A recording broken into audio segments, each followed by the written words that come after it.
जय हिंद दोस्तों, एक बार फिर हम आप सभी के लिए लेकर आए हैं कक्षा 12 का रसायन विज्ञान महत्वपूर्ण प्रश्न। सभी महत्वपूर्ण प्रश्न कराए जा रहे हैं, मॉडल पेपर इसके बाद कराया जाएगा। ठीक है, तो प्रश्न क्या है आपका, वैद्युत रासायनिक श्रेणी किसे कहते हैं, ये प्रश्न आपके पूछता है। और इसके प्रमुख लक्षण तथा दो प्रमुख उपयोग लिखिए, यानी कि विद्युत रासायनिक श्रेणी का दो उपयोग लिखिए और इसका लक्षण लिखिए। ठीक है, तो सबसे पहले हम जानेंगे कि विद्युत रासायनिक श्रेणी होता क्या है। ठीक है, तो आप लोग हमारे साथ बने रहिए, चैनल पर नए हैं सब्सक्राइब कर लीजिए। ठीक है, चलिए, तो विद्युत रासायनिक श्रेणी होता क्या है। विभिन्न धातुओं तथा अधातुओं के मानक इलेक्ट्रोड विभव अपचयन विभव को बढ़ते हुए क्रम में रखने पर जो श्रेणी प्राप्त होती है उसे वैद्युत रासायनिक श्रेणी कहते हैं। यानी कि विभिन्न धातु हो या अधातु हो, अगर मानक इलेक्ट्रोड विभव में अपचयन विभव को मानक इलेक्ट्रोड विभव को बढ़ते हुए क्रम में अगर हम उनको रख दें तो हमको जो श्रेणी मिलेगी प्राप्त होगी उसी को कहते हैं वैद्युत रासायनिक श्रेणी। ठीक है, अब आपसे पूछेगा वैद्युत रासायनिक श्रेणी के लक्षण बताइए कि इसके लक्षण क्या होते हैं। तो पहला लक्षण लिख लीजिए।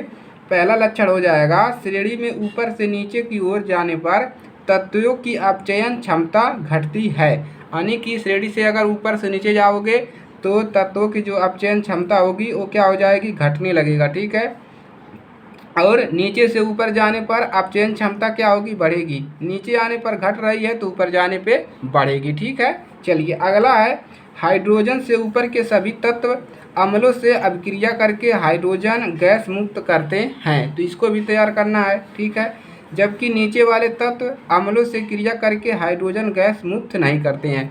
ऊपर वाले तत्व हाइड्रोजन मुक्त करते हैं, नीचे वाले तत्व नहीं करते हैं। ठीक है, तीसरा है, हाइड्रोजन से ऊपर के सभी तत्व जल या भाप के साथ क्रिया करके H2 गैस देते हैं। यानी कि हाइड्रोजन से ऊपर वाले के सभी तत्व क्या करते हैं, जल से क्रिया करके H2 गैस देते हैं। अगला है, देखिए, जिस तत्व का अपचयन विभव जितना अधिक होता है वह उतना ही प्रबल ऑक्सीकारक होता है।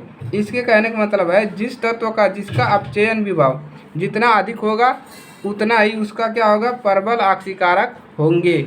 ठीक है, पांचवा इसमें, जिस तत्व का अपचयन विभव जितना कम होता है वह उतना ही प्रबल अपचयक होता है।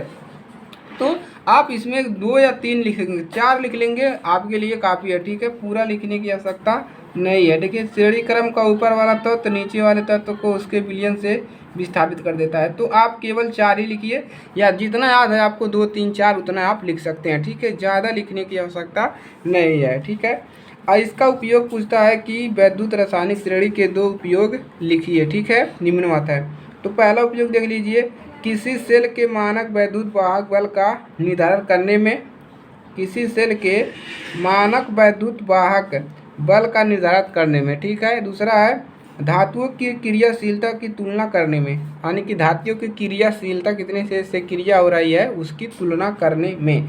तो ये हो गया आपका वैद्युत रासायनिक श्रेणी का 2 उपयोग, और इसके लक्षण हो गए आपके 2, 3 लिख देना है। यहाँ से 1 से 4 तक आप इसके लक्षण लिख दीजिएगा और उसके बाद इसका परिभाषा लिख दीजिएगा। आपको पूरे 4 नंबर दिए जाएंगे। ठीक है, इसके लिए आपको 4 अंक पूरे आपको 100% मिलेंगे। ठीक है, और ये प्रश्न आपके पेपर में रिपीटेड है, प्रश्न आ सकता है, तो इसको ज़रूर तैयार करना है। ठीक है, चलिए, तो आज के लिए सिर्फ इतना ही। वीडियो को लाइक करिएगा, चैनल पर नए हैं सब्सक्राइब करिएगा और अपने दोस्तों के पास शेयर करिएगा। ठीक है, मॉडल पेपर भी कराए जाएंगे, अभी महत्वपूर्ण प्रश्न आपके कराए जा रहे हैं। ठीक है, सभी चैप्टर वाइज। तो चलिए, मिलेंगे नेक्स्ट क्लास में।